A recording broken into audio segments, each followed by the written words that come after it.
আজকে আমি শেয়ার করব দুটো রান্না। আজকে প্রথমে রান্না করছিলাম আমি সজনা আলু আর ডাল একসঙ্গে। তো আমি সজনা আলু ডাল আজকে প্রেশারে রান্না করব। তো আমি যেভাবে রান্না করি আমি সেটাই শেয়ার করছিলাম। আমি কিন্তু এখানে রান্না শেখাতে আসিনি, আমি যেভাবে রান্না করি সেভাবেই দেখাচ্ছিলাম। তো সজনা আলু ডাল সব কিছু ভালো করে ধুয়ে আমি প্রেশারে দিয়ে দিলাম। ওখানে দিয়ে দিলাম কাঁচা লঙ্কা, রসুন কুচি, পেঁয়াজ কুচি, লবণ, হলুদ, অল্প একটু সর্ষের তেল, সব কিছু দিয়ে তো একটা টমেটো দিতে আমি ভুলে গিয়েছিলাম, তো এখন আমি একটা টমেটোও কেটে দিয়ে দিলাম। তারপর সব কিছু একসঙ্গে একটু মেখে নিয়ে প্রেশারে ঢাকনা লাগিয়ে বসিয়ে দিলাম। ব্যাস কিছুক্ষণ পর আমি ঢাকনা খুলে দেখলাম আমার সবগুলো মোটামুটি হালকা সেদ্ধ হয়ে গেছে। তো এখন একটু কষিয়ে নিচ্ছিলাম। তারপর কষিয়ে নিয়ে অন্যদিকে একটা কড়াইতে আমি ফোড়ন দেওয়ার জন্য একটা কড়াইতে তেল বসিয়ে দিয়েছি।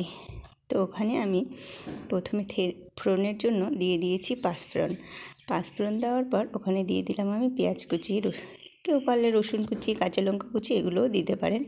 তো আমি রসুন কুচি, কাঁচা লঙ্কা কুচি ওগুলো আর দিলাম না, কারণ ওটা তো আমার ডালের মধ্যে দেওয়াই আছে। তো ডালের মধ্যে আবার ঝাল বেশি হলে খেতে ভালো লাগে না, তাই আর রসুন কুচি আর মরিচ কুচি দিলাম না দিয়ে তো ফোড়নটা আমি ডালের মধ্যে ঢেলে দিয়ে আর একটু নাড়াচাড়া করে তারপর একটু ঢেকে দিলেই হয়ে গেল আমার সজনা আলুর ডাল একসঙ্গে একটা রান্না কমপ্লিট।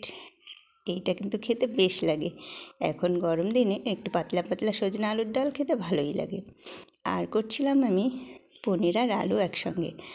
তো পনিরটা প্রথমে আমি ভেজে নিয়েছি, তারপর আমি কিন্তু লবণ হলুদ ছাড়াই পনির ভেজে নিয়েছি। তারপর আলুটা একটু লবণ হলুদ দিয়েই ভেজে নিয়েছিলাম।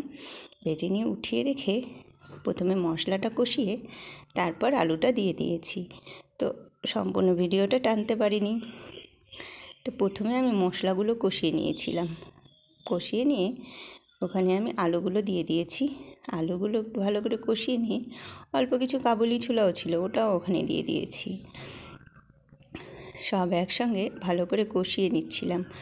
কষিয়ে নিয়ে আলুটা তো আগেই ভেজে নিয়েছিলাম, কাজেই আলুটা বেশি সেদ্ধ করার প্রয়োজন হবে না, ভাজতে ভাজতেই তো অনেকটা সেদ্ধ হয়ে গিয়েছিল। তারপর অল্প একটু জল দিয়ে দিয়েছি। জল দেওয়ার পর একটু যখন জল দিয়ে অল্প একটু জাল করে নিয়ে পনিরটা দিয়ে দিয়েছি। তারপর আমার আবার পনিরটা খেতে বেশ লাগে, পনিরটা দিয়ে একটু মাখা মাখা করে নিয়েছি। করে নিয়ে ব্যাস আমার পনিরের রেসিপিও হয়ে গেল। এই ছিল আজকের রান্না। বাই বাই, চলে আসবো অন্য কোনো ভিডিও নিয়ে।